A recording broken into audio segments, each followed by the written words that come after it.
एक दिन राम काम ढूंढने के लिए शहर जाने का निर्णय लिया और रास्ते में खाने के लिए कुछ बना कर देने को अपनी पत्नी से कहा। तब उसकी पत्नी ने घी से बनाई हुई लड्डुओं को एक पोटली में बांधकर राम को दिया।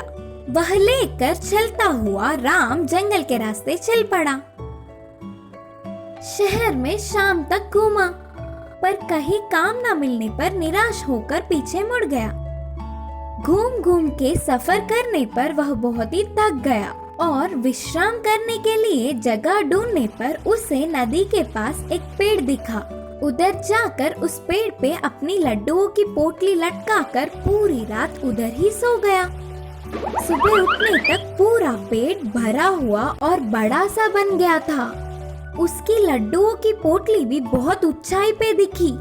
राम चौंक गया और उधर से गुजरने वाले एक स्वामी जी को पूछने पर कहा, यह एक अजीब सा जादुई पेड़ है। यह पेड़ पूरा दिन बड़ा रहता है और शाम को झुककर छोटा बन जाता है। वह सुनते ही राम ने शाम तक फिर से वही रहने का निर्णय लिया और नदी में थोड़ा पानी पीकर फिर से सो गया।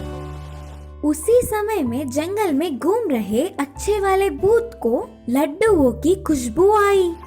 वह पोटली खोलकर उन लड्डुओं को खुशी से खा गया और उधर ही सोया हुआ राम के गरीब स्थिति को देख पोटली में एक डब्बा रखकर चला गया। राम के उठने तक शाम हो गई। फिर से पेट झुककर छोटा बन गया। लड्डू खाने अपनी पोटली को लिया और खोला तो पोटली में एक छोटा सा डब्बा दिखा और उसमें सोने के सिक्के मिले। आहा, इतने सोने के सिक्के! अब मेरी सारी मुश्किल हल हो जाएंगे। ये सब उस जादुई पेड़ की महिमा है। सोचकर बहुत ही खुशी में घर आया और अपनी पत्नी को सोने के सिक्कों की डिब्बा देकर पूरी बात बताया। छोटे भाई के भाग्य जानकर बड़ा भाई को जलन हुई।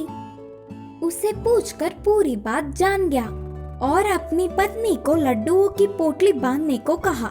वह उससे भी ज्यादा सोना आना चाहिए करके उसने दुगनी लड्डुओं की पोटली बांधकर पति को दी। वह लेकर सोम छोटे की कही हुई नदी पर पहुंच गया। वह उस अजीब सी जादुई वाली पेड़ को पोटली लटकाकर सो गया। फिर से अच्छा भूत उधर आया। फिर उसे लड्डुओं की खुशबू आई। उधर आकर देखा और कहा, इसे गरीब स्थिति में देख भाग्य का डब्बा दिया तो वही काफी समझने के बजाय लालच में फिर से आया। सोचकर लड्डू खाया और फिर से उस पोटली में डिब्बा रखकर चला गया। वह शाम को उठ के देखने तक पोटली में एक डब्बा था। इस डिब्बे को अभी नहीं खोलूंगा। घर जाकर मेरी पत्नी के सामने खोलूंगा। इसमें सोने को देख उछल पड़ेगी। सोचकर जल्दी घर जाकर पत्नी को डब्बा दिखाया और उसके सामने ही डिब्बा खोला। और क्या था?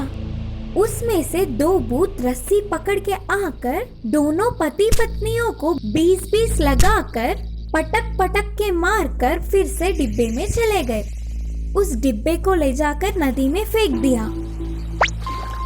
इससे उस गांव में सोम की थोड़ी सी बची हुई इज्जत भी चली गई। इस कहानी की शिक्षा है कि इंसान को आस होना गलत नहीं, पर लालच नहीं होना चाहिए।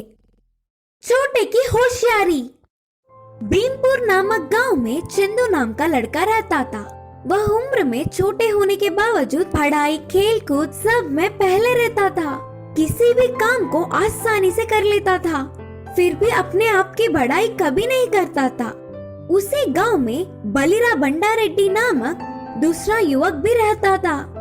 वह अपने बहुत ही भारी और बड़ी आकार के शरीर से गांव के लोगों को डराता था।